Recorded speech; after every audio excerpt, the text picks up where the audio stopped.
Well, good morning, everyone. My name is Belle Jarneski, and on behalf of the Jewish Heritage Center of Western Canada, I'm very pleased to welcome you to our Holocaust and Human Rights Symposium with Pinchas.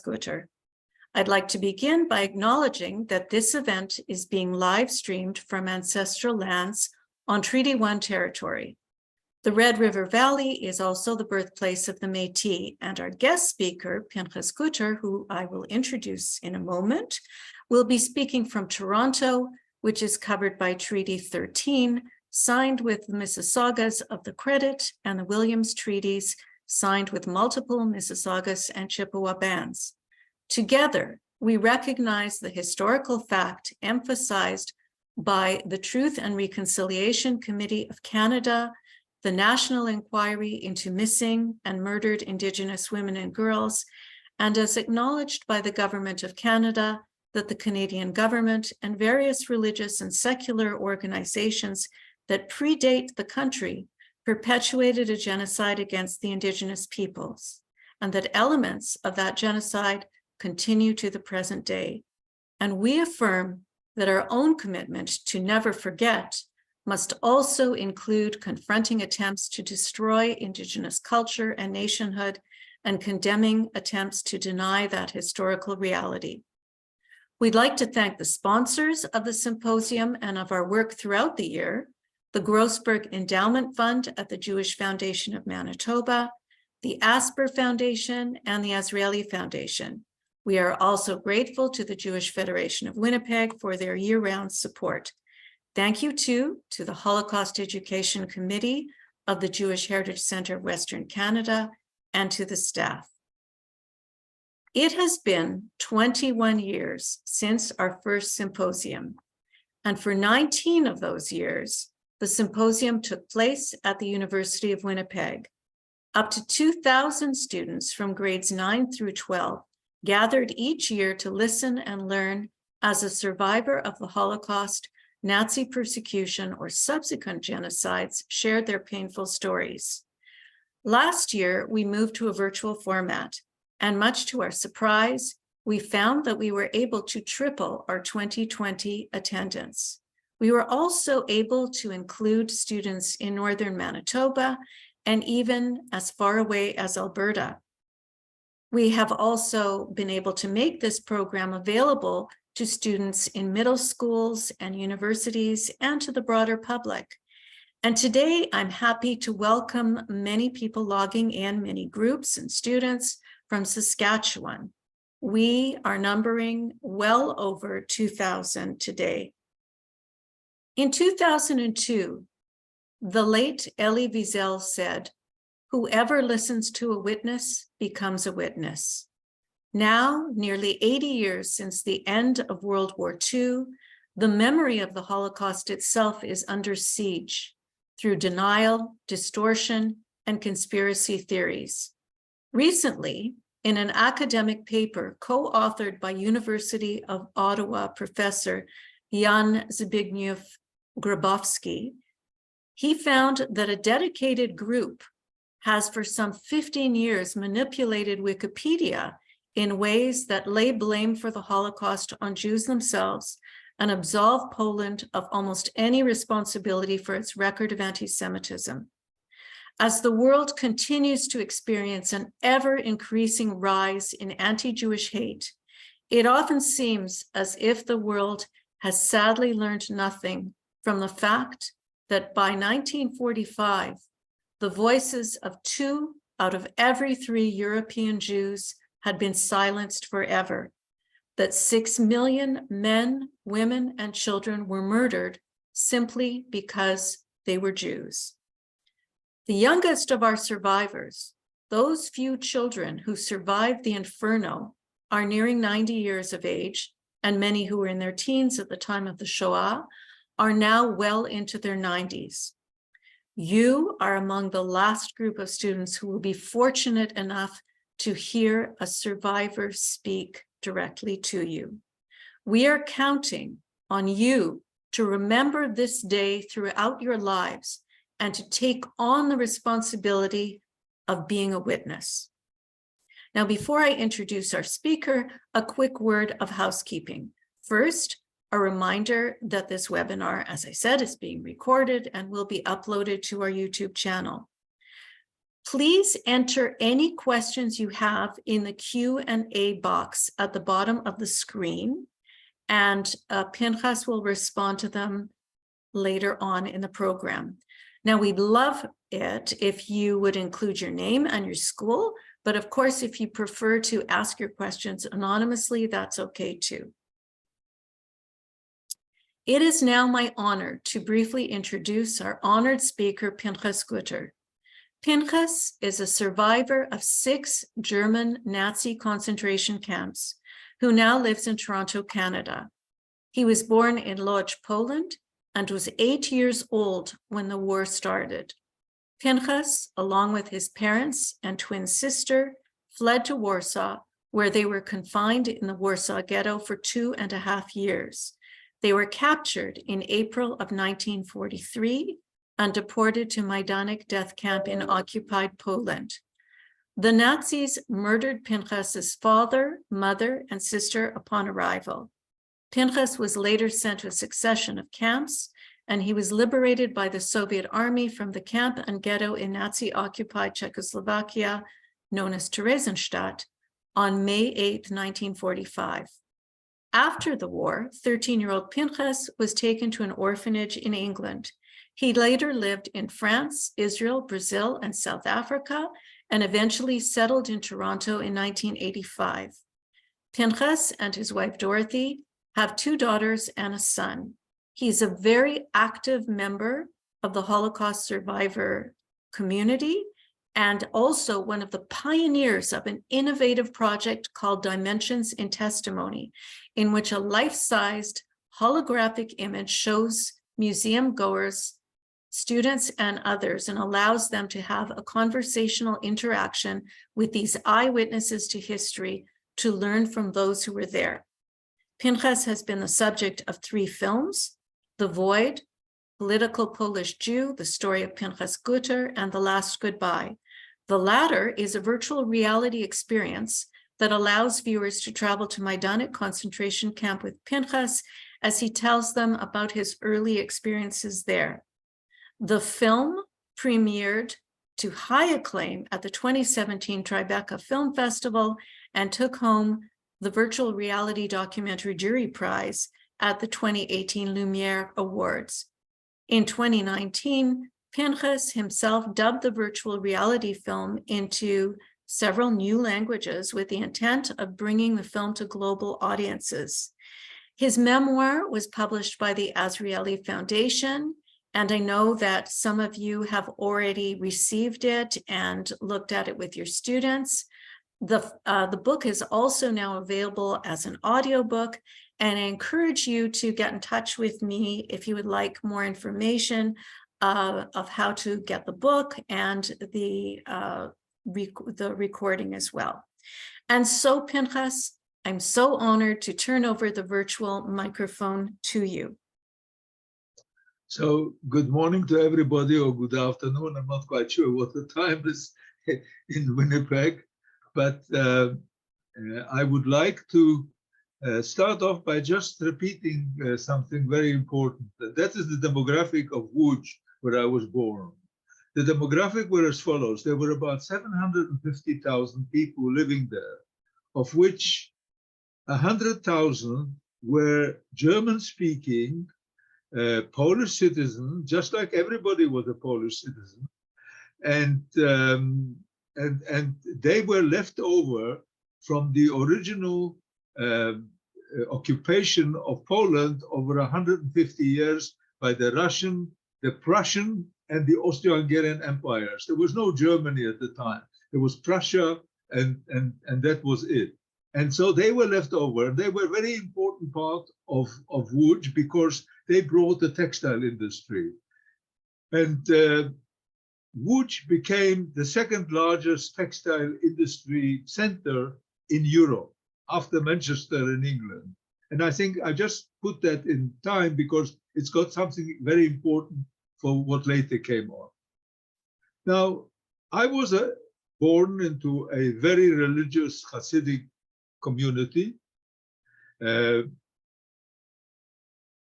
population of Łódź was made up of 100,000 ethnic German-speaking Polish and German, but they were Polish citizens.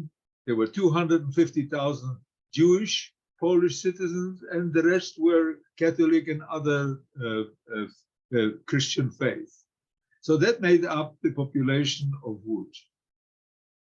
I was a very happy child before the war. I mean, whenever you speak to Holocaust survivors, they always tell you they're very happy. Well, we were happy, despite anti-Semitism, despite, some of the difficulties because of we being a minority and Jews were always the scapegoat. I will only tell you one thing that happened to me before the war. Well, many things happened to me where I learned about anti-Semitism, both by reading the newspapers, both in Yiddish and in Polish. Many newspapers were published by Jewish organizations. But let me tell you one thing. Between the ages of 4 and 5, which I can't remember exactly, I was very ill with pneumonia. And pneumonia was a very, very dangerous illness because there were no antibiotics at the time. But there were sulfur drugs. And we had a doctor, I still remember his name is Dr. Hirschwinkel, and he managed to get tablets from, I believe he said they were from Vienna. And he gave me those tablets, and after 6 weeks of really suffering very badly, I started recovering, but my lungs were weak. So I was sent to the only part of Poland that has got mountains, and that is the Tatra Mountains on the border between then Czechoslovakia and Poland. Those were the only mountains, and they're like Switzerland with lakes at the bottom, and they're very beautiful area.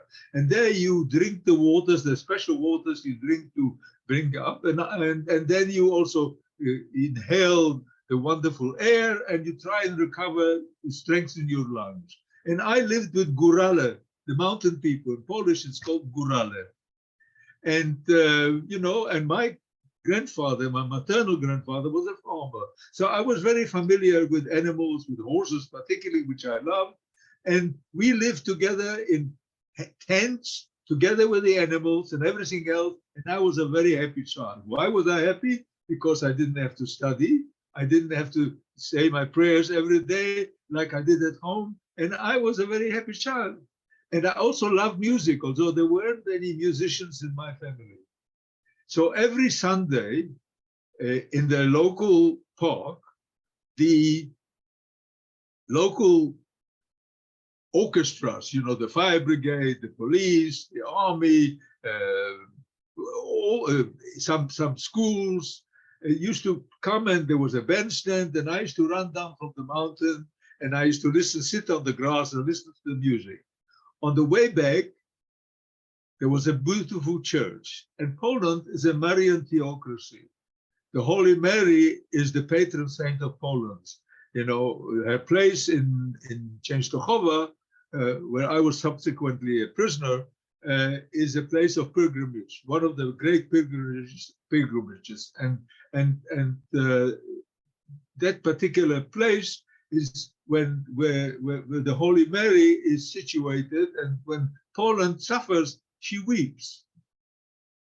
So on the way back to the mountain, because I love music, I knew I couldn't go into the church because I was a Jewish boy, but I stood outside and I listened to the organ, to the choir. They played, I didn't know at the time, they played Bach, and they played all the German composers and others, and Polish composers, and I loved the music. One Sunday, on my way back, I forgot myself a little bit. So I went towards the church. I didn't go inside.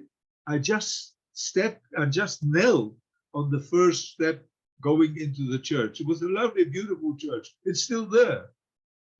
And And after maybe a few seconds, a minute or two, I don't remember. Obviously, time didn't mean anything. Suddenly, somebody started hitting me. So I looked around, and there was a middle-aged man, and he was screaming at me, which means you dirty Jew, how dare you contaminate the soil of our Holy Mother? And he chased me away. And it made such a effect on me that I've never forgotten it. And there were other items, but they were minor items. This particular one, where I was listening to this wonderful religious music, and this man chased me away, made an enormous influence on me. I was a religious child. I may have been Jewish, but I was a religious child, and the religion was very important to me. That all changed on the 1st of September, 1939, when the Nazis attacked Poland for no rhyme and for no reason. Within 8 to 10 days, I don't remember exactly, one can check it out, or maybe even 7 days, they were in Łódź. And immediately upon arrival in Łódź, the 100,000 ethnic Germans declared themselves the Herrenvolk. They were like the bosses of the place. They put little pin lapels into their swastika pins into their on their clothes, and they started all kinds of things against Jews. And immediately, the war was still raging, but immediately laws, like for example, we had special curfew. There was curfew for everybody, but there was a special curfew for Jews. They froze our bank accounts. They chased everybody out of their work. For example, if you were a policeman, there were Jewish policemen in the Polish police, and there were Jewish functionaries at the government, in municipalities. There were all kinds of people, and they had lists supplied to them by the fifth column, which before that spying on everybody else, because obviously there was a spies people in amongst these 100,000 people. Not all of them were spies, but some of them were. And they handed over to the security police, who came straight after the army, and they gave them the names of people, not only Jewish people, all kinds of people. For example, bishops, teachers, mayors. Poland had the nobility. They had counts and dukes. They had different names, you know, in Polish. But there was a whole kind of intelligence, intellectual intelligence of people who they decided that they're going to do away straight away. And they started shooting people immediately. They arrested them.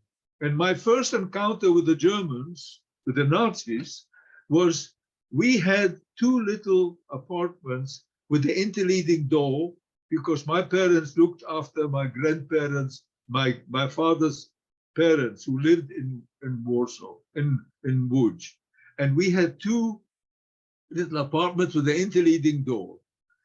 And within maybe 10 days, 12 days, suddenly there was a ring at my grandfather's entrance door. My father went through the interleading door, opened the door, and there were two people dressed all in black with funny hats, with a skull and bones on their head. And they asked for my grandfather. My grandfather had just had an operation, and he was very ill, and he was lying in bed. And he was 78 years old. So my father took them into the bedroom and told them, this is Ichemaya Guter, that was his name, and he is very ill. He just had an operation, and he's 78 years old. And they looked at each other, and they decided that they weren't going to take him. They actually used a word which I still remember, soll schon kapieren, because from Yiddish, I could understand some of the German they were talking about, but that word stuck with me. I didn't know what it meant at the time, but I learned about it later on. It meant that he's going to die soon enough, so we're not going to take him. They asked my father, who are you? I am a son. What do you do? I'm a winemaker. Where do you make wine? I make wine not far from here at at Novomienska number 19. I've got cellars, and that's where we make the wine and make other things, other liquors and a whiskey and all kinds of stuff like that. So they said, come. They took him away. They took him down the cellars, and they beat him so badly, they threw him into a corner. They thought maybe they just killed him. It didn't bother them very much. And they got hold of the military police of the Wehrmacht, of the German army, and they said, all the trucks going to the front with the soldiers, they must come and help themselves. And they went and they destroyed something, and I've got records of that now, that existed there for 70 years. They destroyed it within 2 days. They took away all the bottles that were there, regardless of what there was inside. They broke the vats which were maturing, and they put it into jerry cans, and they just destroyed it. The caretaker, when everybody left and the Germans disappeared, went down and found my father in a corner. He was not dead, but he was unconscious. And this man put him on his shoulder and broke curfew. He risked his life to bring him home to us. And the same doctor, Dr. Hirschwinkel, that treated me when I had pneumonia, treated my father. My father was unconscious for about 8 days, and then he recovered slowly. And that's what started. And immediately, laws started against the Jews. You couldn't. You had to walk in the road. You couldn't walk on the sidewalk. You had to take off your hat whenever you saw a German with a little lapel in his on his clothes. You had to give up your, for example, if you had a convenience store, you had to hand it over to a German who came in and took it over. No compensation, no nothing. They just threw you out. If you were a shoemaker or you were a tailor and you had a little place where you were making it, or if you were a glazier or whatever little thing you did, and everybody else who was working lost their job. So suddenly 250,000 people living. By that time, a lot of them had run away, so there were only about 150, 160,000 people living in Łódź, Jewish people, and they were out of work, and they could only take X amount of money out of once a week from the bank because their accounts were frozen. And they started shooting people straight away. It wasn't after the final solution. They didn't do it in mass, but for example, soon after the war was finished, there was a cafe where Jews used to come and have coffee. And they surrounded this cafe. They took everybody out of there, took them to the Gestapo headquarters, beat them up, and then they took them to the cemetery, shot them all. Nobody knows why, and there was no reason for that. Just because they were enjoying themselves, and then they sent a note to the families to say, if you pay X amount of money, we will send you the ashes because they tried to run away and we had to shoot them or something like that. Then a new rumor started, which became reality. The province of where Łódź was situated was going to be converted into part of the Reich of Germany, proper Germany. And they changed the name to Warthegau. And then Łódź was changed to Litzmannstadt. And all the Polish Christians and all the Polish Jews were going to be evacuated from Łódź, and Łódź was going to be a German town only. When my father heard of that, he had a younger sister living in Warsaw, and Warsaw became occupied Poland with a governor sitting in Krakow, because Krakow now became the capital of occupied Poland. That was just a chunk of Poland with Warsaw and so forth and so on. And we were blonde, blue-eyed, so we could pass for Christians or for Germans or for anything.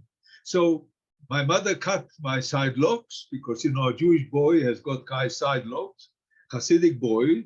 So, and we got dressed properly like everybody else. We went to the train station. It was around about end of November, beginning of December. Jews could not use public transport. They couldn't go to parks. They couldn't do anything. They were outlaws.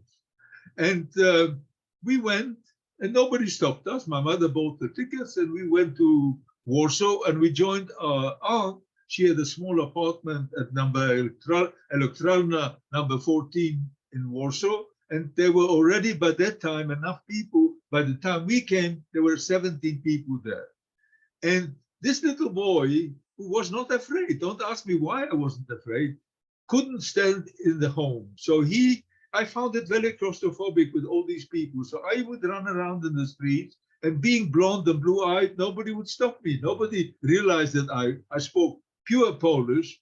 And so nobody stopped me, nobody hurt me. And I saw scenes like unbelievable. There were soldiers on leave, not SS, not security police, not Gestapo, just ordinary soldiers on leave. And they had bayonets on the left-hand side. They didn't have revolvers. They weren't allowed to when they were on leave. Only officers could have revolvers. So when they saw a Jew with a beard, they would catch him. They would take out their bayonet, and they would try and take off his beard. And at the same time, they would take off his skin. They didn't care. They were just cutting him. And then they, to enjoy themselves, they would catch young girls, Jewish or others. It didn't make any difference. Made them dance like monkeys and enjoy themselves. And the same rules and regulations that started in Łódź also were in Warsaw. So much so, to give you an example, that the 17 people by that time, before my father came, that were living in my aunt Sabina's place, it was difficult for a Jew to go and get some food because there were long lines in front of the shops, and it was rationed. So my mother had an idea. She gave me the money, and I was quite, fearless. Don't ask me why I was fearless. I had no idea why. I don't even know to this day. I was not scared of anything or anybody. And she gave me the money, and she said, you go and do the shopping. So of course I went there, and there I was not like today, I was a good-looking boy, blonde, blue-eyed, maybe I was even German. So everybody saw this boy. Oh, hello, little boy, what is your name? And I would say, my name is Janek. And they would push me to the front. And of course, I would buy whatever I needed. And of course, the poor Jews that were standing at the end of the line, by the time they came, there was very little left for them to get. I would bring home. And for the 3 months before my father joined us, I was the supplier of food to our 17 people of the family that ran away and live now in the small apartment of my aunt. Well, to cut a long story short, I don't have too much time to tell you everything. I'm sorry that my phone is ringing, but I'm not answering it. The situation was, first there was going to be a ghetto, there was not going to be a ghetto. They started a Jewish community council before even the ghetto started. They started a Jewish kind of Ordnungsdienst, a kind of not quite police, but guards. And then they asked they were catching Jews for slave labor to go to camps to clean. Warsaw was bombed heavily, and a third of it was destroyed. So to clean all the destroyed buildings and try and do all kinds of things. So they were catching people in the street if they didn't get enough number of people that the Jewish Community Council gave them. But then on the 1st of October, they decided there was going to be a ghetto. They started building the wall, and in November, the ghetto was closed. And to give you an idea, there were 350,000 Jews living in Warsaw, about 30% of the population. And they cramped those human beings into 2.4 approximately of the area of Warsaw. They, for example, to give you an idea, out of the 1,800 streets that were in Warsaw, 73 was assigned as the Warsaw Ghetto, 73. So the community council was already active. There was the Jewish police, the Jewish prison. They started all kinds of things, Jewish, like a proper municipality, but in actual fact, it was not a proper municipality. It was only what the Germans and the Nazis were coming daily to tell them what to do. People were living 9 to a room, 8 to a room. There wasn't enough for everybody. They actually opened up synagogues and opened up, and people became refugees in their own city, just like the Ukrainians today, that they go out and they are refugees. They are refugees in their own country, or like the people from Syria living in tents, refugees. And you can't imagine, but on top of it, instead of having help from the United Nations like people have today, we didn't get any help from anybody. The only thing was the Nazis allowed German companies who exist to this day to come and set up factories inside the ghetto and outside the ghetto.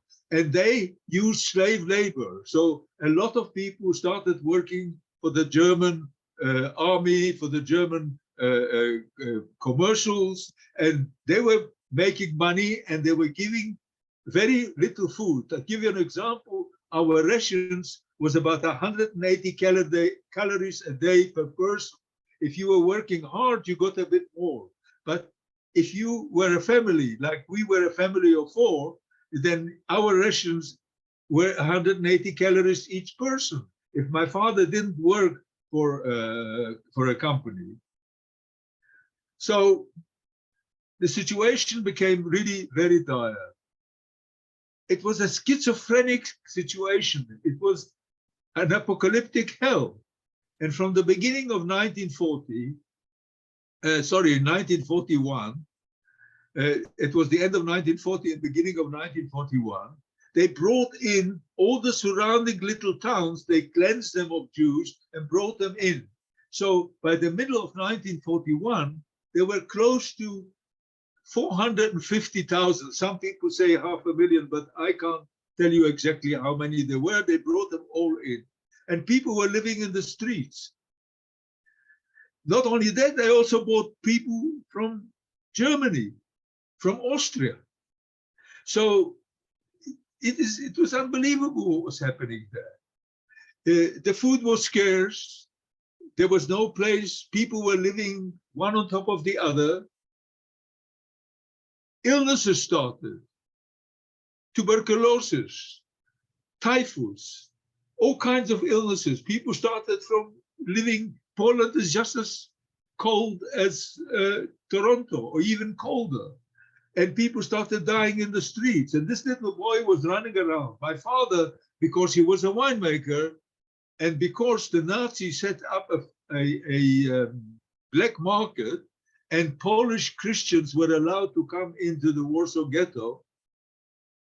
And so people started selling whatever they had to, and the Polish Christians and the Nazis were bringing in all kinds of food, except at the very exorbitant prices. So everybody started selling whatever they had. First, they started selling their jewelry, whatever kind of jewelry they had. If they had a watch or a gold ring or a wedding ring or something like that. Then they started selling their clothes. Then they started selling their bedding, their blankets. And things become really awry. I mean, things were really getting from bad to worse.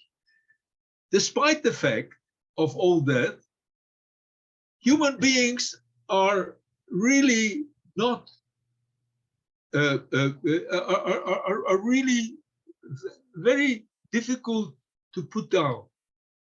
Their resilience, the resilience of human beings is immense. We didn't allow to do anything. They didn't allow to have schools. They didn't allow to have any kind of special education.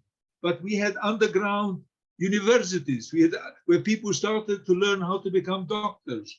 We had underground schools. I went to a little school with 8 other young boys because we were religious and just studied the Talmud. And my father started making wine on the black market. He used to buy raisins from the black market, from people on the black market, And I used to run around collecting bottles from the cafes because there were cafes set up by the collaborators, cooperators. I am not going to judge anybody of what happened at that time. No, it is impossible. If you don't know what happened at that time, you can't judge people for their actions. It was impossible. Some people were terrible, yes, and they had to be, and they should have been, you know, after the war, they should have been punished for it. I mean, I'm talking about the Jewish police and the blue Polish police and the Nazis and everybody else, the perpetrators. But the fact is that I used to run. There were even theaters, all for collaborators, all for people, and music halls, and it was kind of a schizophrenic life. As I said to you, and I'm repeating myself, it was an apocalyptic kind of hell. Things were kind of abnormal in a kind of normality, in the sense that there were some people who could afford to do everything. And this little boy would stand outside a cafe, you know, inhaling the smell of geese being roasted and ducks and chickens, and people were dancing and drinking. Polish police, blue police, Christian police, and Jewish police, and Nazi collaborators, Nazis themselves, SS, Gestapo. They would come in and join themselves, and there these cafe owners, they were living quite well. So, but at the same time, the poor Jews were suffering and dying. Today, if you go to the Jewish cemetery, there is a pit that was dug, and the Jewish Community Burial Society would walk around with wooden carts and collect the bodies from the streets. And as 41 came along, more bodies were found on the streets.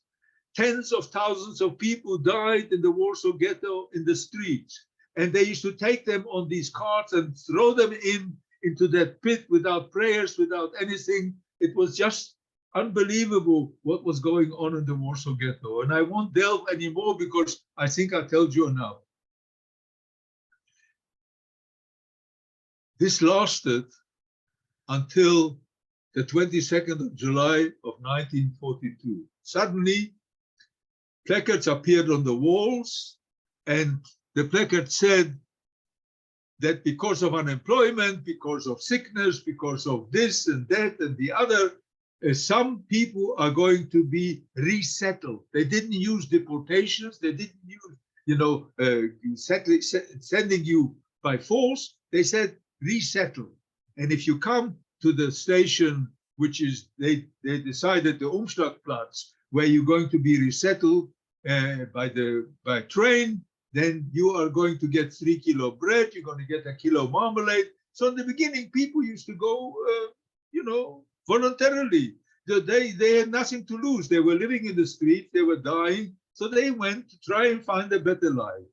But within no time at all, within 5 to 6 weeks, I knew, I don't know, maybe others knew before, but I knew as a little boy, then turning 10 and going on 11, that there is a place called Treblinka, and that those trains are going not that far, they're not going to the east where they said, to farms and things, but they're going to a place called Treblinka, where there are Red Cross flags and the people with megaphones and white coats, and they tell you, this is a place for disinfection, you're going to get washed and cleaned. If you got shoes with shoelaces, tie them together so you could find them afterwards, and then you walk in, but of course they never came out, because they were gas chambers and they were murdered.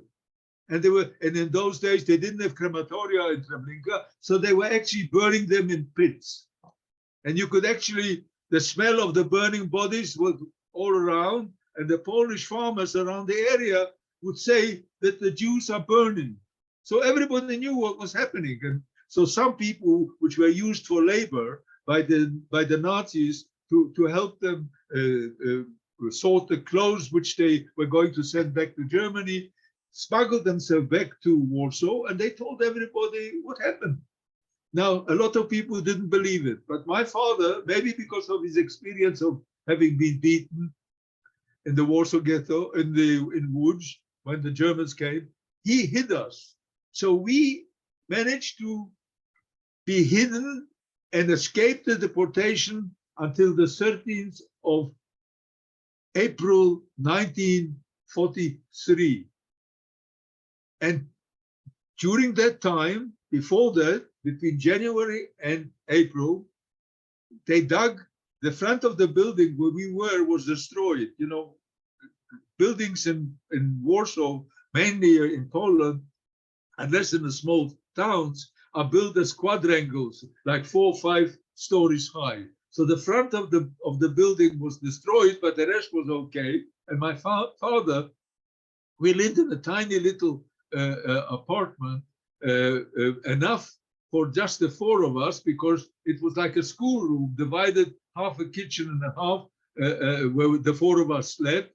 You know, my twin sister and my father and my mother, and they dug a bunker underneath the ruins of that front building that was destroyed. It was on the corner of Nalewki and Mila, and there was a trapdoor. And on the 19th of April, suddenly the phones were working. Nothing else was working, but the phones were working in the Warsaw Ghetto, and there were Jews outside on the Aryan side, and they phoned and they said they're going to take now the 50, 60,000 of Jews that were there. 30,000 were legally there working for the Nazis, and 30,000 were, they called them wild Jews, people that didn't have any documents and we didn't have any. So we went down to the bunker, and I just want to tell you a wonderful story about the mother's love. You know, April in Poland can be quite cold, and certainly in the bunker, it's quite cold. So my mother, when we woke up at 5 o'clock in the morning to go down to the bunker, she put on what they call in Polish rajtuzy, but these were actually woolen tights for children, you know, like women's tights. And she put on 2 pairs so the children should not get cold and should catch cold. And she took us there where people were dying, being shot and being killed and being murdered. But that mother was so concerned about the health of her children that she put 2 pairs of rajtuzy, 2 pairs of tights on them. They shouldn't catch cold in the bunker. We were in that bunker for 3 weeks until the middle of the first week of May. We were then discovered and we were taken to the Umschlagplatz. We were walking in, they were burning the ghetto. So when we came out, we were actually walking in between 2 walls of fire. And then we got to Umschlagplatz. They chased us into a room. They kept us there that whole day, the next night, and the day after, and that afternoon, the afternoon, they chased us into the wagons. But during that time, they didn't allow anybody go out. The guards, who were mostly Ukrainians, they collaborating Ukrainians, and they didn't allow anybody to go out. They didn't. So everything that you can imagine, all the facilities and everything was done in place. Women with children, elderly men, younger men, children, and you couldn't even lie down. You could only squat down or stand, and that was for a whole day and night. And you can imagine whatever kind of hell was in that room.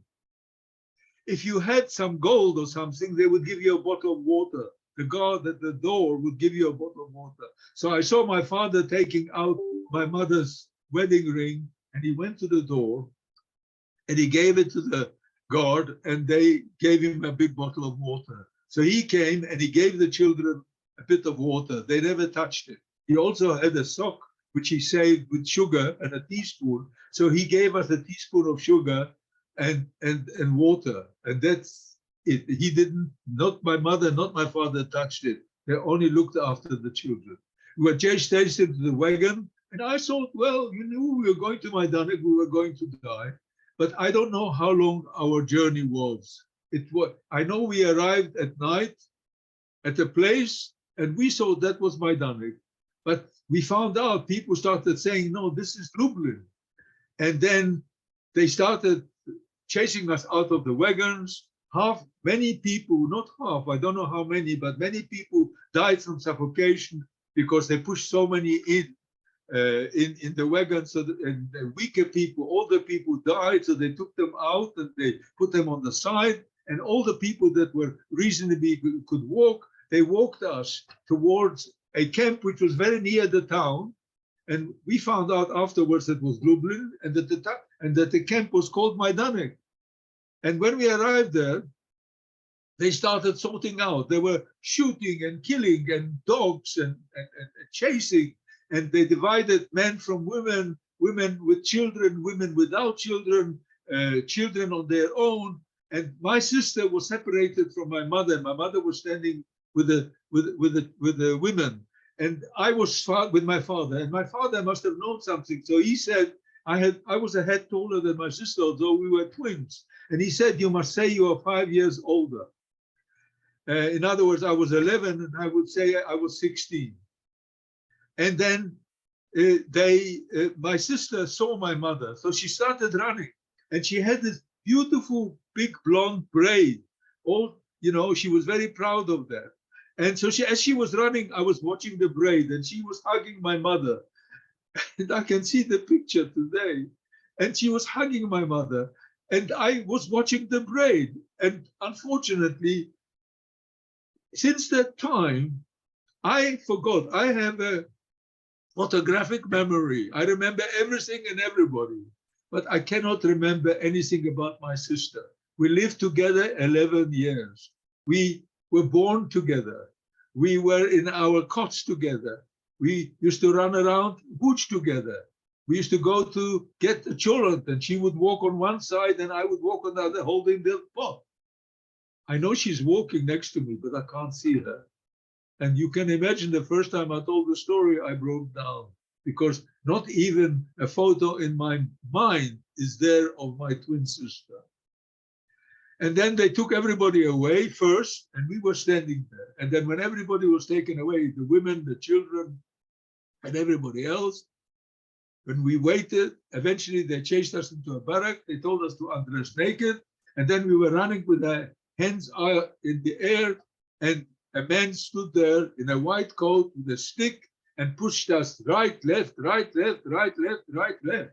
And I walked into a room, and there were shower heads there. And I thought to myself, well, gas is going to come out, because we knew in the Warsaw Ghetto they tried to pull you right to the end for you not to make problems, and they were going to disinfect you. In the meantime, gas was going to come out.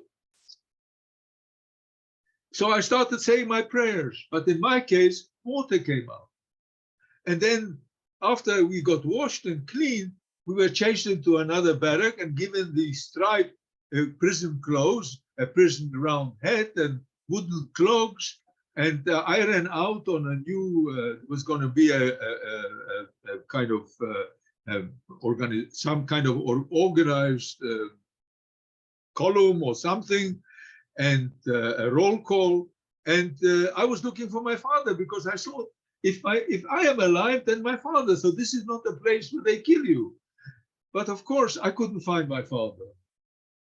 And then I was chased into a barrack, and I went to sleep. We didn't get anything to eat. We hadn't eaten anything for God knows since we left the bunker. And the next morning when I woke up, they chased us to work. They chased us out, and we stood there, for God knows, doing all kinds of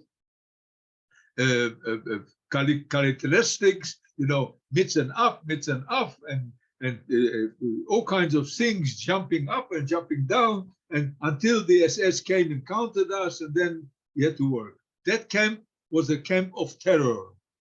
The main of the guards were collaborating Ukrainians, and they wouldn't kill you by a bullet, because they said a bullet for a man, for a Jew, is too much. They would use spades to kill you. So when you went out to work and you came back, there were always a few bodies that you had to carry back.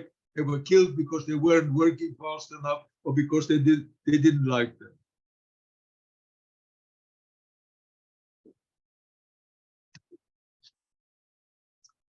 I'm just going to tell you one more thing. I was there 3 months, and how I survived that camp is because I made myself invisible. That was the only way to survive.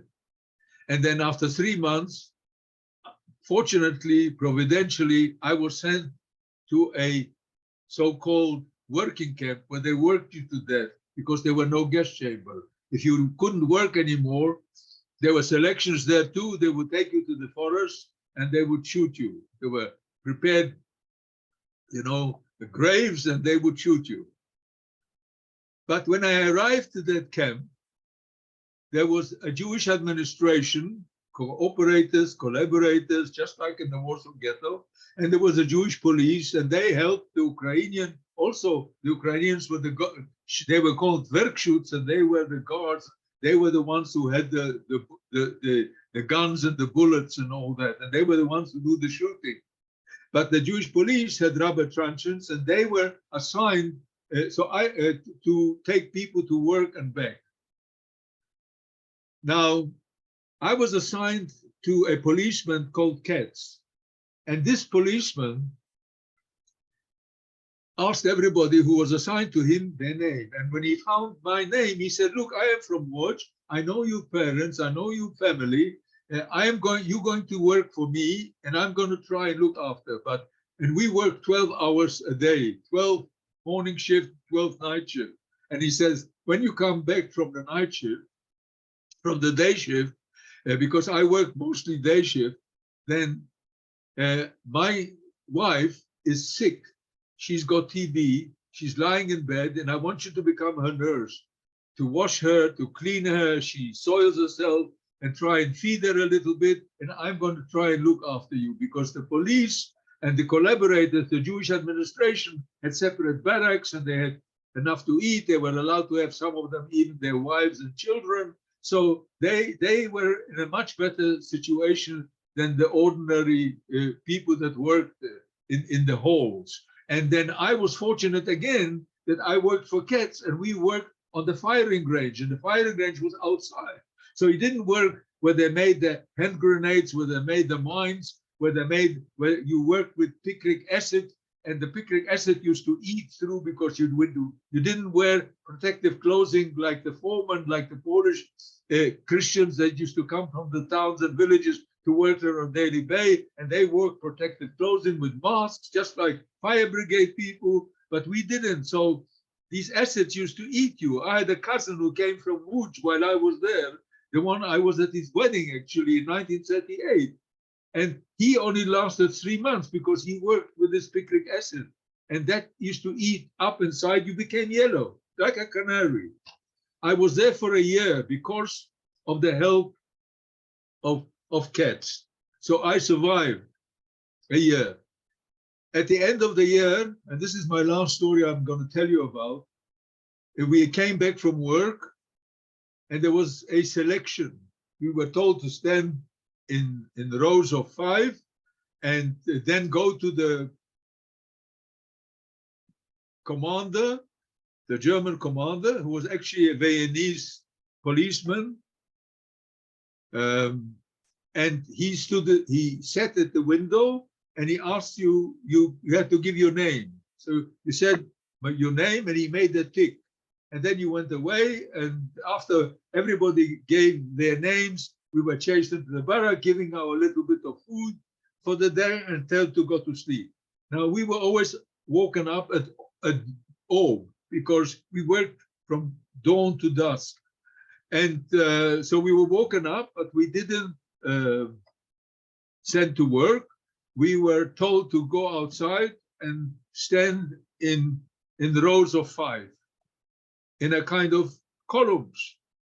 And a few hours later, the Nazi commander came, and he started reading out names, and he said, "We are liquidating this camp now, and I'm going to reading names. And those people that I read names must go stand on the other side, and those that remain must just stay in the roll call where we were staying."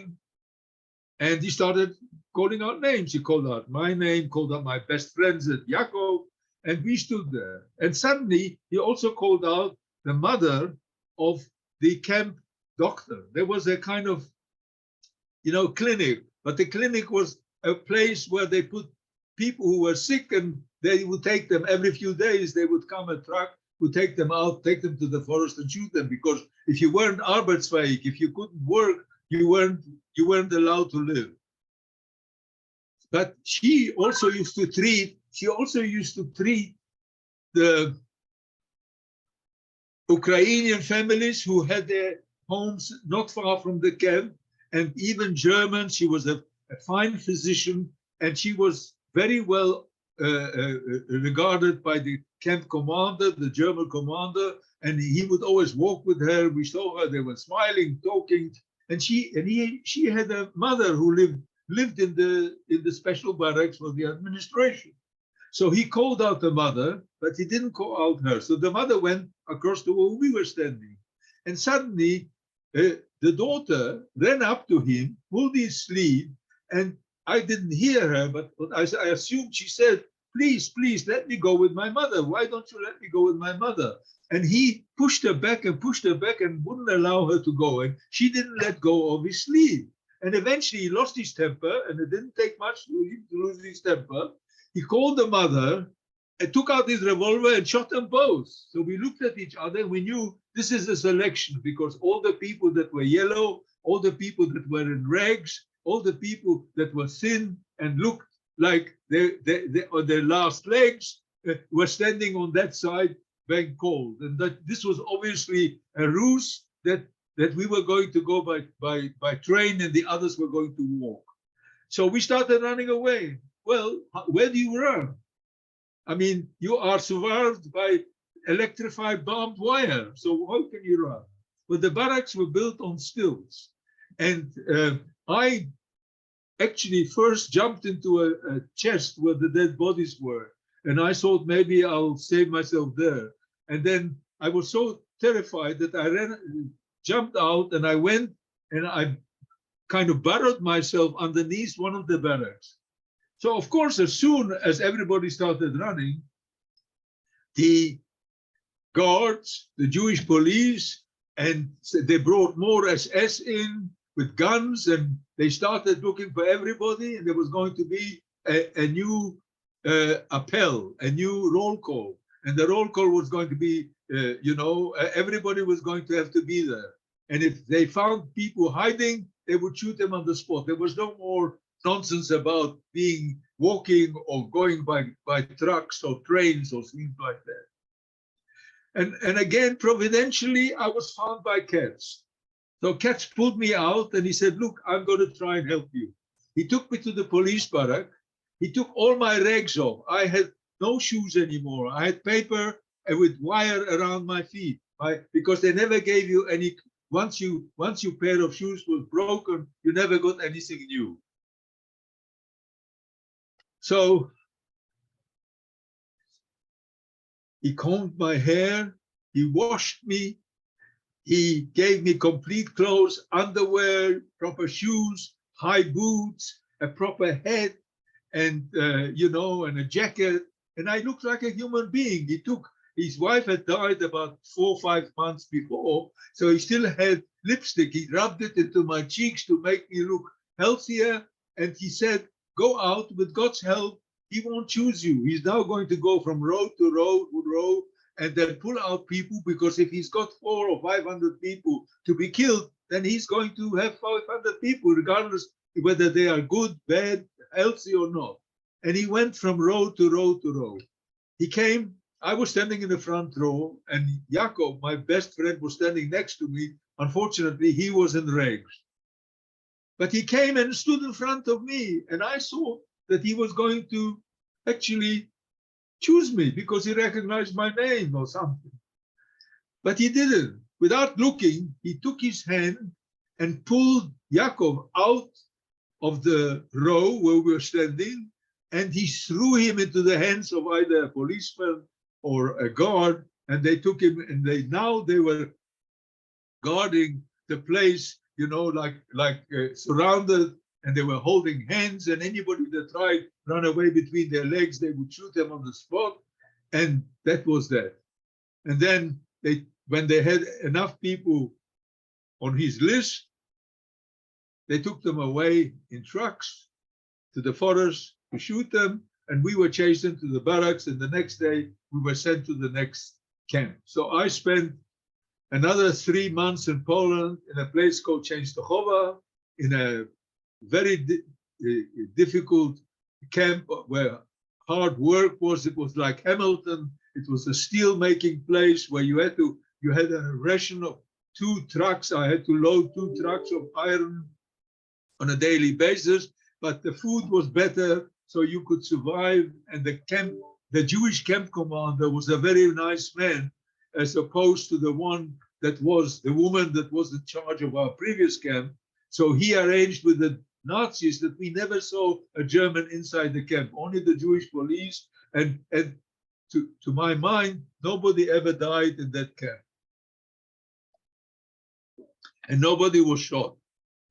The only time somebody was shot is when he went very close to the barbed wire, and the guard thought that he tried to run away, so he shot him. But it's the only person, a young man, who died, unfortunately. From there, when the war was getting worse, I was sent to Buchenwald. Buchenwald was a horrific place where there was no food. People were actually they started eating people. They started cutting flesh from people. They became cannibals.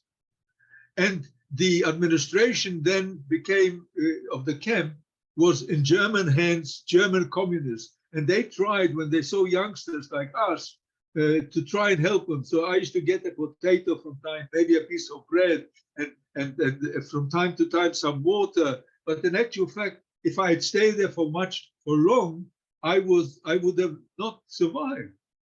But we were sold to a company called Hassak, Hugo Schneider Aktiengesellschaft. And they started looking for us because they wanted us to work. So they found us in Buchenwald, in Buchenwald, after about a month or so. And in January, on the 20th of January, the reason why I know that it was the 20th, because I've now got the documents, and it says I was born in 27 instead of, like my father told me to tell them, instead of 1932. And they took us to Kolditz. And we were there from January to the beginning of April. And then they chased us out on a death march where 1,500 of us left the camp and only half of us arrived in Theresienstadt, and we were liberated on the 8th of May. And that's a kind of synopsis of what happened to me in my experiences of the 5 years of hell under Nazi rule. And if you want to know a bit more about it, then you would have to either read the book or get the audio book, or go to online, put my name, Pinchas Gutter, and you see documentaries which you can look at, and you will get much more information, much more detailed information. You won't get the whole story. It's impossible to tell the whole story. And eventually also the story of what happened to you after the war. That wasn't a joke either. When you were liberated to what? You were alone, you lost your whole family, you were taken to an orphanage in England, but you were still a little boy of 13 years old. So now I leave it to Belle. Thank you so much, Pinchas, for sharing your story with us. I can only imagine how difficult it must be every time to relive these experiences as you tell the story. And it is so gracious of you to have done so for so many people around the world. Before I move to the questions that are coming in from the students, I had a few questions of my own. The first, and I'll say what both of them are. The first one is, you mentioned the very difficult issue of collaboration, the Jewish police, etc., the capos, and I wonder if you have any explanation or thoughts on why you think that some people were able to do this, to collaborate with such evil in order to save themselves, and yet on the other hand, good people like Katz who chose something very different. Do you have any thoughts on that? The second question is, today, we are seeing not only the rise of anti-Semitism everywhere, but a distortion of what the story was all about that I alluded to in my introduction. And of course, during COVID, these terrible comparisons of the suffering of the Jews to the health restrictions and people wearing the yellow stars, etc. Well, to answer the first question, you remember when I said cooperators or collaborators, I didn't paint them all with one brush. There were certain underworld people who actually used their viciousness to become Jewish policemen. The majority of them did it for either one or two reasons. First, to try to save their family. For example, because the Nazis always tried to fool you. They said if you are going to be a policeman in the Warsaw Ghetto, then your family will be safe, and they won't be deported. And knowing that with deportation meant going to death, they became policemen. And even before that, I'm talking about right from the beginning, a lot of them became policemen because they felt it would be able to get some better food for their family and get some better privileges, which of course they didn't really have. Only a small amount of these upper policemen. And what is unfortunate was that, for example, the chief of the Jewish police in the Warsaw Ghetto was actually he wasn't Jewish. He converted long before. He was a colonel in the Polish Blue Police before the war. And there were quite a few converts in the what do you call it? There's a book by a woman called Person who actually tells the story of the Jewish police, and it's a worthwhile book to read. And again, she also doesn't blame. I'm not prepared to blame people when there was so much viciousness. There was also so much goodness. I mean, there were Jewish policemen who, when the deportation started, took their heads off, threw them away, and they said they're not going to be part. They're going to go with their families. And there were Jewish policemen who were shocked because they tried to save people out of the Umschlagplatz. So the story is not a kind of a one-side story. It's a million different kinds of stories, and you can't go and say they did this for this or that. And so me personally, not because cats tried to save my life, but I saw a lot of goodness in the camps and amongst kapos, amongst German kapos in Buchenwald. German kapos, communists, socialists, tried to help youngsters like me to survive. Cannibalism. We were 1,000 in a block. Every morning when we woke up, 40, 50 people were taken out as dead bodies because they died during the night. So you can imagine what kind of hell it was. So for me, I am not prepared to judge everybody or so forth, so on. So I believe that in times like that, in a kind of apocalyptic hell, how do you judge people? Only perpetrators. If you can find perpetrators, I don't forgive, I don't forget, and I believe I don't believe in the death penalty, but I believe they should be persecuted, they should be judged properly and spend their life on a 4x4 cell for the rest of their life. And as far as the second question is concerned about anti-Semitism, it is normal. We are less than 1% of the population of the world. There are now 7 billion people in the world. And we are a tiny, tiny minority.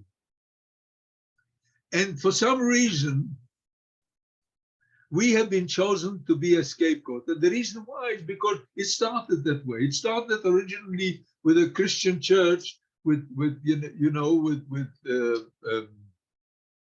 Peter, who wanted to change everything. And he started talking, because the other apostles, they actually were Jews, and they actually didn't say bad things about Jews. So it's very difficult to accept that. But time and time again, the Jews were being, I mean, you take, for example, as soon as COVID started, and because it started in China, then Chinese started being, persecuted. They started, I mean, people didn't go to Chinese restaurants. People didn't, when they saw Chinese people, they started abusing them. So you see, minorities always suffer. And the minority of minorities, which are the Jews, they are the first ones to suffer. They are like the canary in a mine. And that is why it is we saw that after the Second World War, where so many of us were murdered, 6 million, and this word never again. But it's happening ever again. It's happening to Syrians, it's happening to Rohingya, it's happening to people, the Chinese, the people who live in China who are Muslim, and it's just no ending in Africa. I wanted to stop. I really wanted to stop. And I hope it will stop one day. The world is getting a better place. At least today, refugees have got some hope of being helped. I mean, in Poland, they're taking in 1.5 million refugees, whereas before that, nobody was helping Jews in the 40s. Thank you. Thank you so much. I'll move to some of our questions now. Starting at the very beginning. So this is from Sophia, who is in grade 11 at the St. Boniface Diocesan High School. And she asks, if you could address all of the leaders of the world, what would you say to them? I actually did that.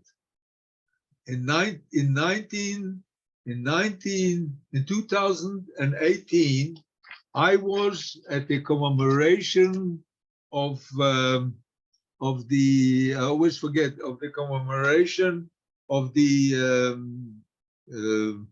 of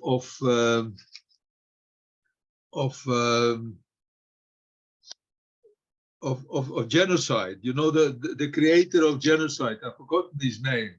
And it's commemorated what? Lemkin. The Lemkin. I was at the commemoration of the United Nations Lemkin commemoration in the year 2018. And I addressed all these great people sitting there. And I said to them, I said, you august individuals, you are sitting here. You are the ones who can change the world to be a better place. Please remember what happened to the Jews. Remember what happens to other people. Why can't you go back to your governments and please tell them that the little boy who was 13 years old when the world finished and hoped that everything is going to be good, still sees so much suffering. Can't you stop that suffering? So I have actually done that. I have done it on 2 occasions at the United Nations. Thank you. Charlene Eckert asks how you have been affected by the trauma that you experienced during the war those many years ago. For the first 10 years, I lived a normal life in the sense I was in an orphanage, but then I decided that I didn't want to be on charity. So at the age of 14, I became an apprentice at the Ford Motor Company in England in Dagenham. And I started working, and I'm one of these people who don't like to hand out the hand and beg. So I didn't want to be in an orphanage because, first of all, they don't treat you very nicely in an orphanage. So I started working, and I found a family, a Jewish family, who was boarding for in England, and I was earning £3.10 a month. And the first 10 years, then I found family who survived the war in Poland, but they went to France. So it's a long story, but I joined them in 1948. And then I worked with them in a little textile factory. And then I decided when I became 18 and I was my own boss, that I went to Israel to join the Israeli army. And I bought a ticket. I didn't go as a immigrant. I bought my ticket, and I went and I joined the Israeli army as a volunteer, and so forth and so on. And I stayed there for 5 years. So all my life I worked. And for the first 10 years, I didn't want to think about the Holocaust.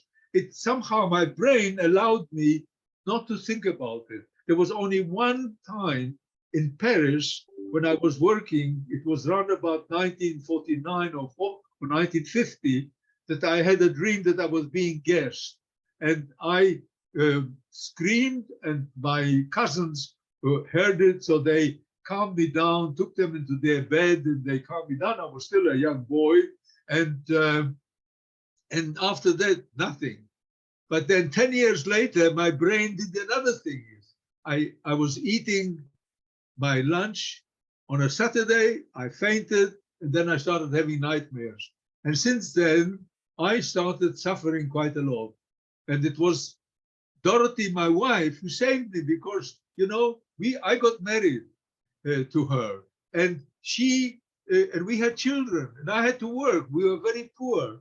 And I used to scream at night because I had these terrible nightmares, but she would hold me, and then I had medical help.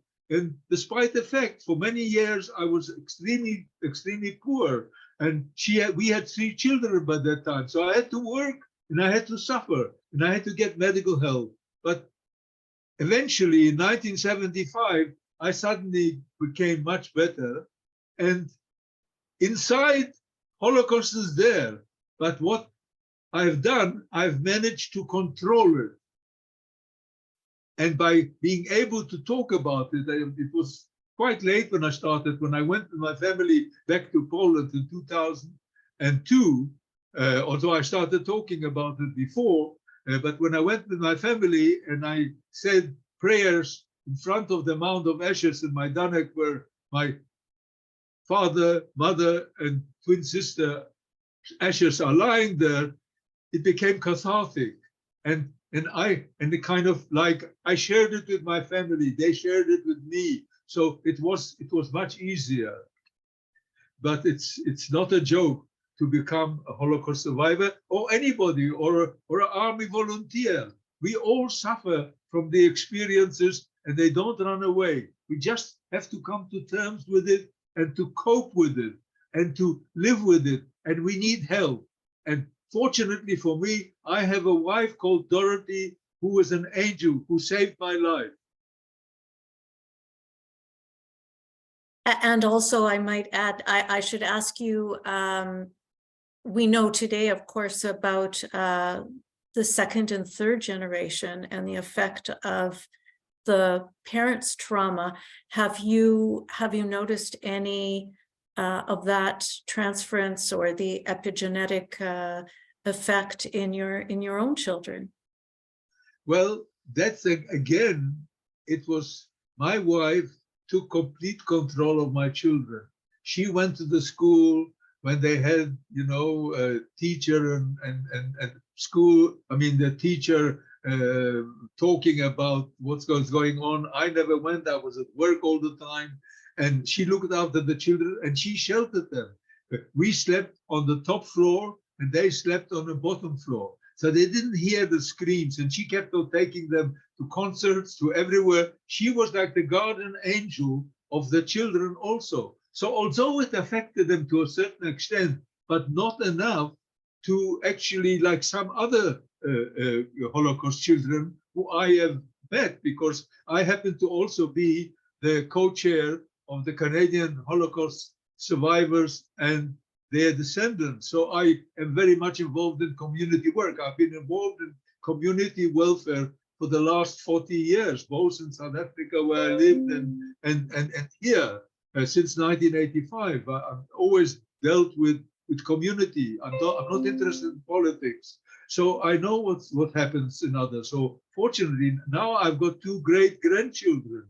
And my grandson, Adam, married Carmen, and they live in the United States in Indianapolis. And my second grandchild is going to be now a year old. And my wife and my daughter, and of course, his parents are all going for his first birthday. I find it difficult to travel by car, 11 hours. So they're going by car and they're going to stop halfway. But for me, it's difficult to do that. But they're coming here from time to time, so I see them. And that's the wonderful thing. But fortunately, in my family, there isn't that much. As a matter of fact, I do things together with my grandson, Daniel, who's my eldest grandson, where we kind of speak together and we did a film together. And when when they did the audiobooks, he and I, we made a film, and he was speaking about his relationship with his grandfather. So, they're reasonably well adjusted, and I'm very thankful to God for that, and mainly to Dorothy. Thank you. An interesting question from Kelly Hebert at Westwood Collegiate. How did you find your faith again? Just to repeat that. How did you find your faith again? Your faith in God, in Judaism? I didn't find my faith again. My faith kept me. And I know that, for example, I was asked this question on my avatar. And my answer at that time was, how can you still believe in God? How can you have faith when you saw what happened?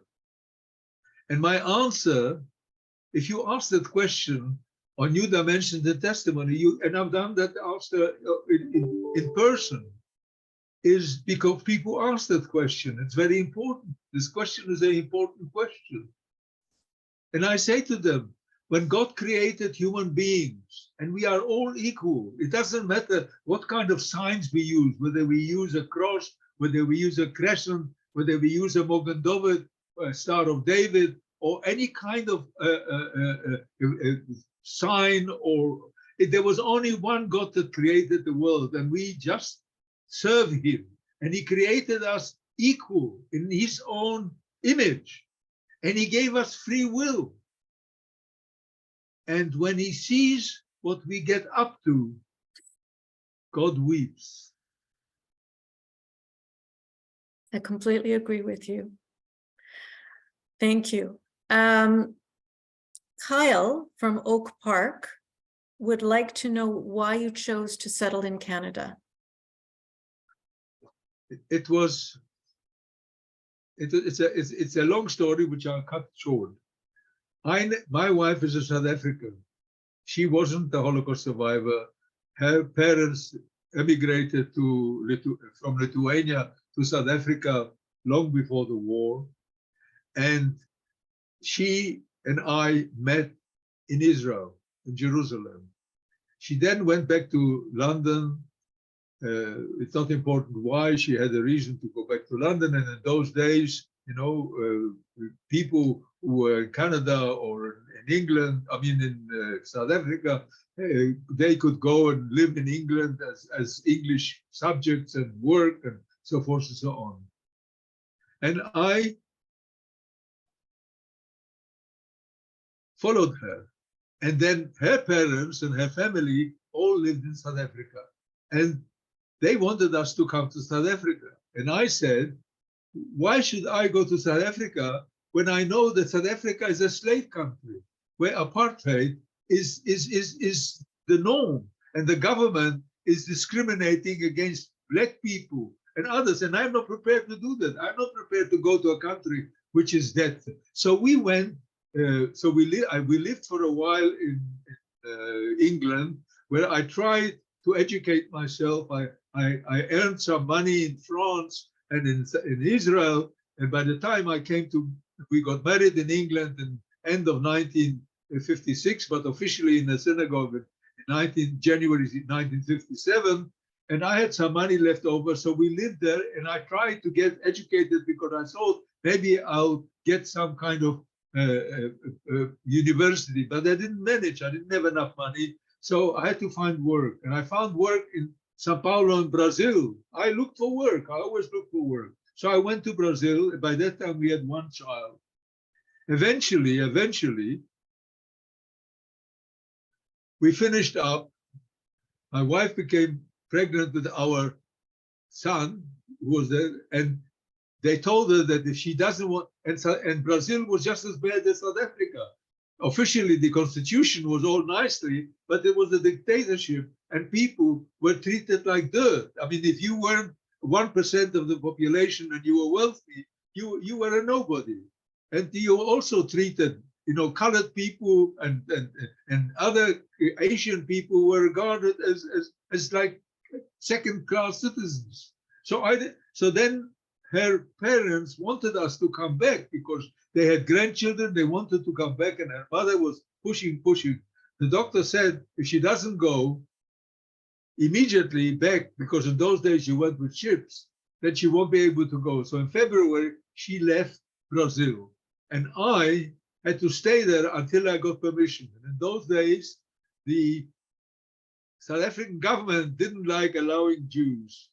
So it took me 6 months until July, 8 days before my son was born, to be able to get a permanent visa, because I managed to get a job in South Africa. And the consul in Brazil became a friend of mine, and he made every effort for me to be able to join my wife and child, my youngest daughter, who was born, was by that time almost 2 years old. So I went to South Africa, but I never left South Africa. I never wanted to be there. So by the time in 1976, I decided it was time for me to leave. So I had to apply to different countries. I didn't know which way to go to. So I knew England, and I knew Israel, and I knew the United States was supposed to be a haven. So I took a pair of jeans and a rucksack, and I went to look, where am I going to go? And by chance, my wife's late brother lived in Canada. He emigrated to Canada in 66 or 67. So I visited them. And when I came to Canada and I saw Canada, I decided Canada was the freest of free countries in the world. And this is where I want to be. Every breath that I took walking on the waterfront was like a breath of freedom. So I went and I applied immediately. It took me quite a long time to get here, but in 1985, eventually I managed to come, and I'm very happy to be. This is my real home again. Of course, the home, the pre-war home, is still my original home. This is my birthright. Poland is still my birthright, but the birthright that I was born to from 1932 to I lived with my parents to 1943, even during the ghetto. But after that, this country is a wonderful country.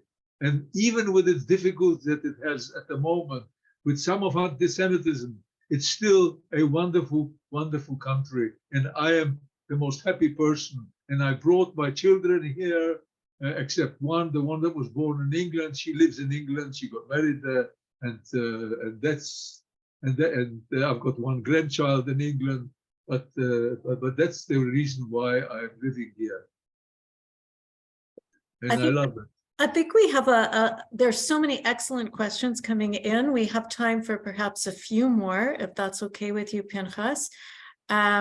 One, Jackson from Stonewall Collegiate asks if you could please tell us a little bit more about the final liberation from Theresienstadt and your journey to England.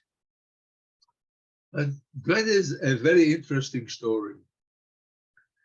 And I'm quite happy to be for as long as you need me. Wonderful. So don't worry about the time. The day we were liberated, we were sleeping on bunks in Theresienstadt, which was originally a army town, and these were kind of army barracks, but they built bunks, and I was sleeping on the top bunk. And suddenly there was shouting and screaming, "We are free, we are free, we are free." And so I ran out, and because the last 3 months before the death march, I worked in an SS kitchen, I wasn't as badly off as everybody else, because when you work in a kitchen and you clean all those big things with meat and everything, you actually eat. And so I was never hungry in the 3 months that I worked in the SS kitchen. And so that's why I could survive the war, the death march, where people were dying like flies because no food, no nothing. So I ran out. And when I ran out, I saw Russian soldiers walking with their bandoliers. They were all infantry. They were mostly from Asiatic part of Russia, and there were a few tanks. But mainly, what I observed was that they were chasing out the German speaking people that Hitler resettled, in Bohemia and Moravia. So now the Czechs and the Slovaks were chasing them out, and they were being beaten, and people were walking, women with prams and little children and old men and sometimes youngsters of 18 or 17 who were being beaten by the soldiers or by the Czechs. And I felt sorry for them. I really felt sorry, because when you suffer and you see other people suffer, it doesn't matter that I was persecuted by the Germans, but these were people that were suffering, and when they were suffering. So this is the first emotion that I had when I saw German people being suffered. And then I spied in a field a wagon with horses, and I loved horses. So I ran to the wagon and I started muzzling the horses, playing with them and kissing them and playing. And then I kind of waited, and I thought, the owner is going to come just now. So I waited there for an hour or longer, and nobody came. So I got onto the wagon, and because I was a farmer's grandson, I knew how to handle horses. There was a whip, but you don't whip horses. You just show them the whip and they walk. I took the reins, pulled left, they went left, pulled right, they went right. And then I walked into the camp. And then after a day or two, and then I started running around to farmers getting food, because food was still scarce, and fruit and other things, and to my friends and to other people were ill people. Typhoid epidemic was there, and I had typhoid before, so I was immune to it. And then some kind of official from the Czech who took over the place came and asked me, "Are these horses yours?" I said, "Yes." So he said, "Would you like to work for the Russian and the Czech government?" I said, "Yeah." As a contractor? I said, "Yeah." So they signed me up, and they gave me 5,000 korunas a month. That was my salary. And I became, I started taking stuff for them, for the Russians, and I delivered, for example, they had in Theresienstadt, a separate place of torture, which was the prison, separate from the actual camp. And there they now had all the SS guards and women and men all there, and I would deliver their meals to them. And I was doing all kinds of contracting work. Of course, I had no stall, so I found a building which was destroyed, and I built a stall, and I had to find food for my horses, so I cut hay myself, and I used to ask friendly Russian sergeant for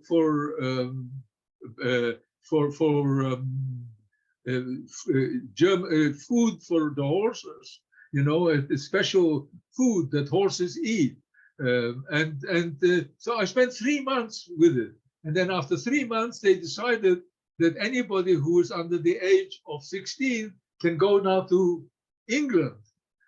So the horses were my horses. So I went to this Czech guy and I said, they want to take me to England.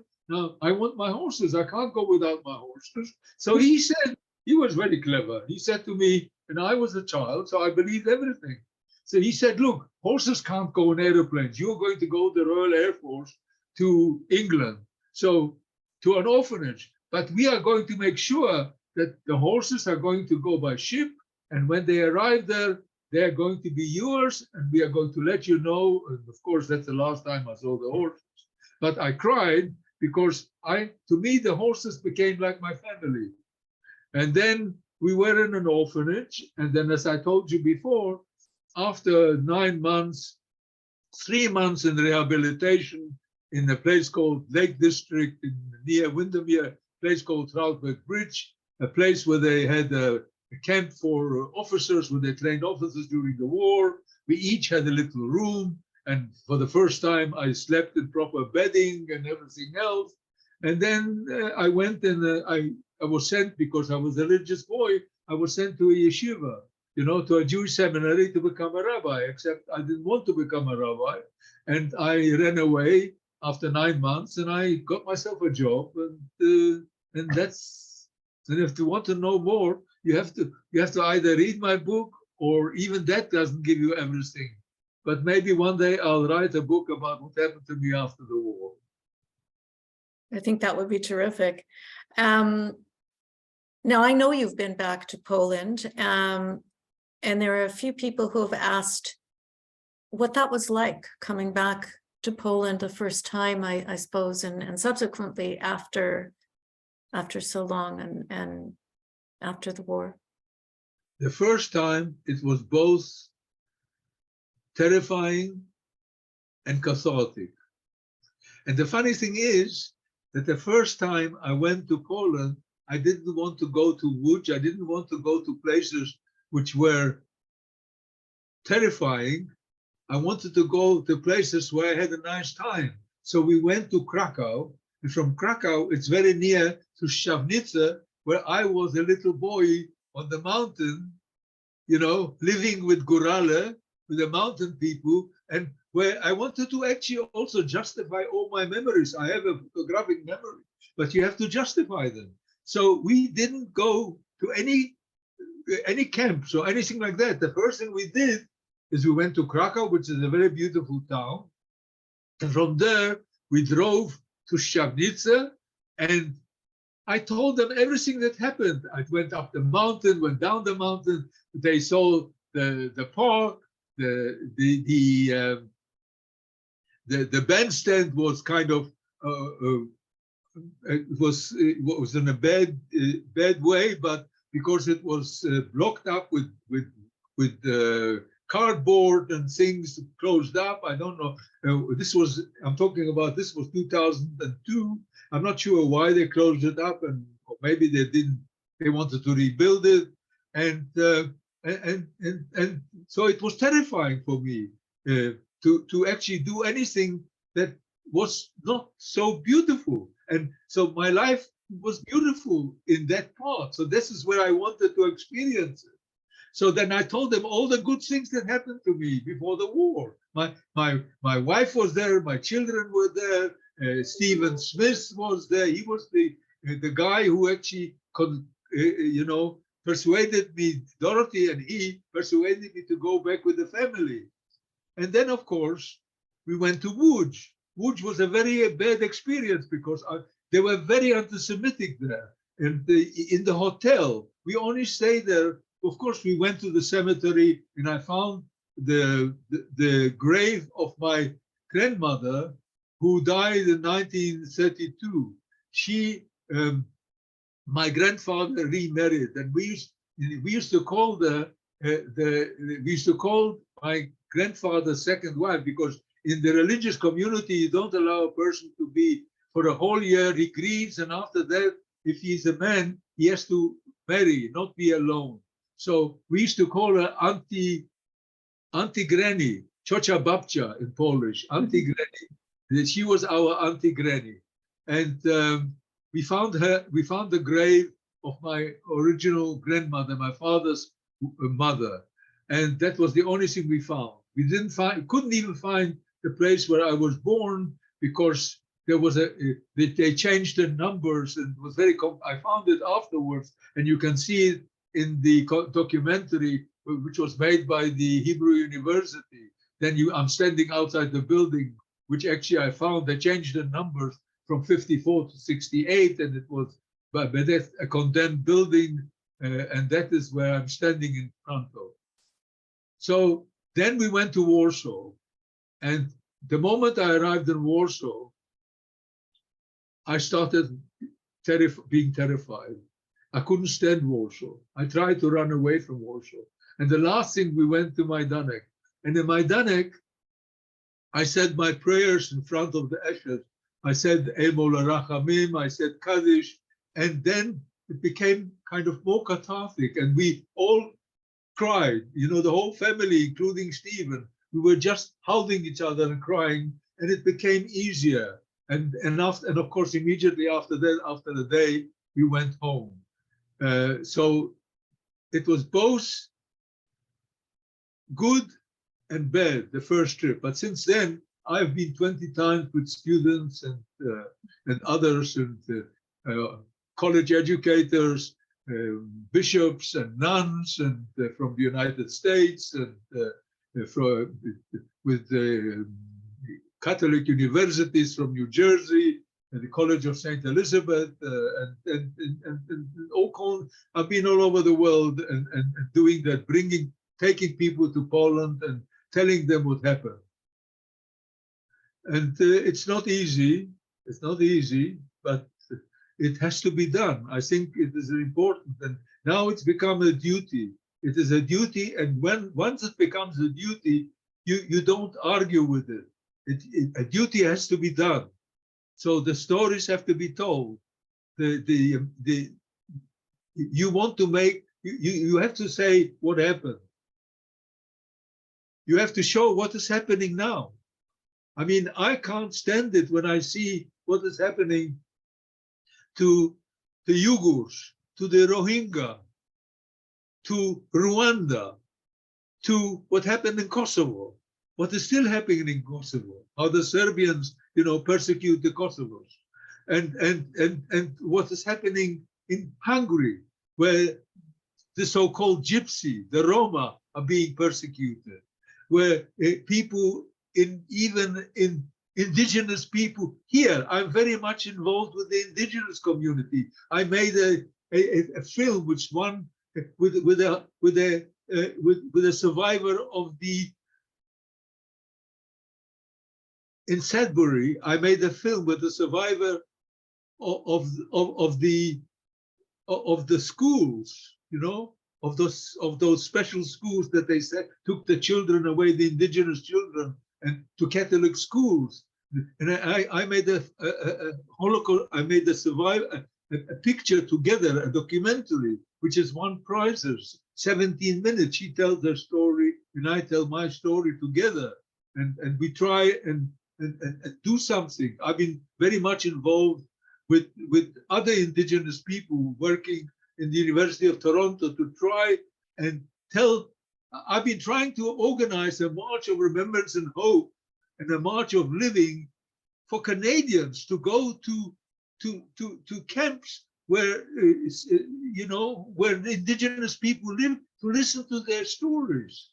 That Canadians who are not Indigenous, who go and should be listening to the stories of people that live there and what they experience. And maybe that will make a difference also to them.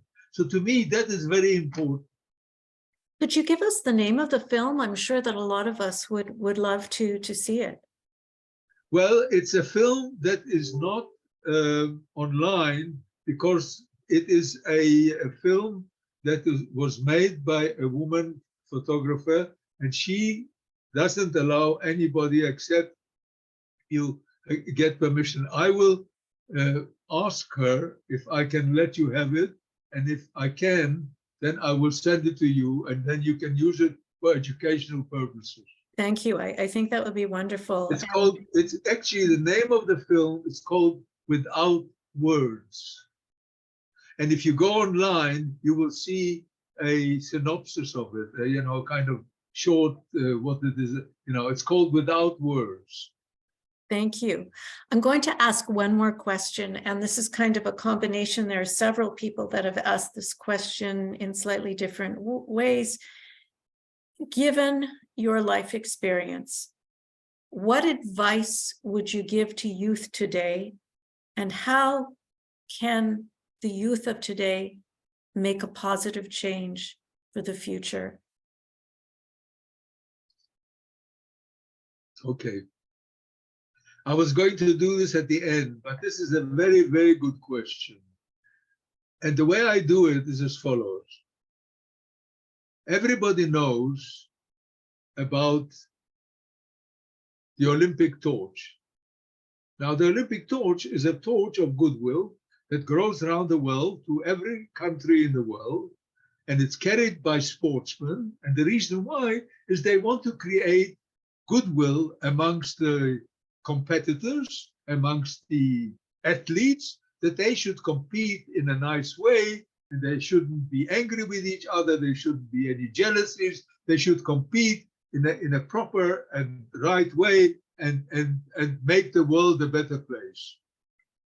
Now, I have a torch, but my torch has got many flames. And all I would like to do is give each one person that is actually listening to me today a present of this torch. And this torch has got many flames, but I will just give you the first 5. And the first 5 are as follows. The first flame, no religious discrimination, no racial discrimination, no xenophobia, no homophobia, and above all, no hatred of any kind. Hatred is vicious, it's pernicious, it breeds vengeance amongst people, and you must be done away with. And I give you as a present this torch, which I carry all the time. And you have got a little bit of me by having heard my experiences. So take that torch and give it to whoever you know, your families, your friends, and take the lights of the flames of this torch, light up the world and make the world a better place. You are the future. You can be anything you want to be. You can be presidents, you can be prime ministers, you can be educators, you can be scientists, you can be everything that you want to be of the best. So try, drop by drop by drop, make the world a much better place. And that is my gift to you. What a wonderful, precious gift and an extraordinary message. Pinchas, thank you so much for this. And I know that everyone that was here today will remember this and will consider your message, and I hope take on that challenge. I want to remind everyone that Pinchas's book is available from the Azrieli Foundation also the audiobook. And if you have any questions about that, please feel free to contact me. You all have my email address. Pinchas, again, thank you from all of us. And I look forward to seeing you again. I hope, and I can't see everybody that was on the call, but believe me, every one of you is very precious to Holocaust survivors. You are the future of the world, and please, bit by bit, drop by drop, try to your best. And I know every person can make a difference. So try and make the world a better place for you, for your children, for your grandchildren, great-grandchildren, and for the world as a whole. Thank you very much for listening to me, and God bless. Thank you, and God bless you as well. Bye-bye. Bye.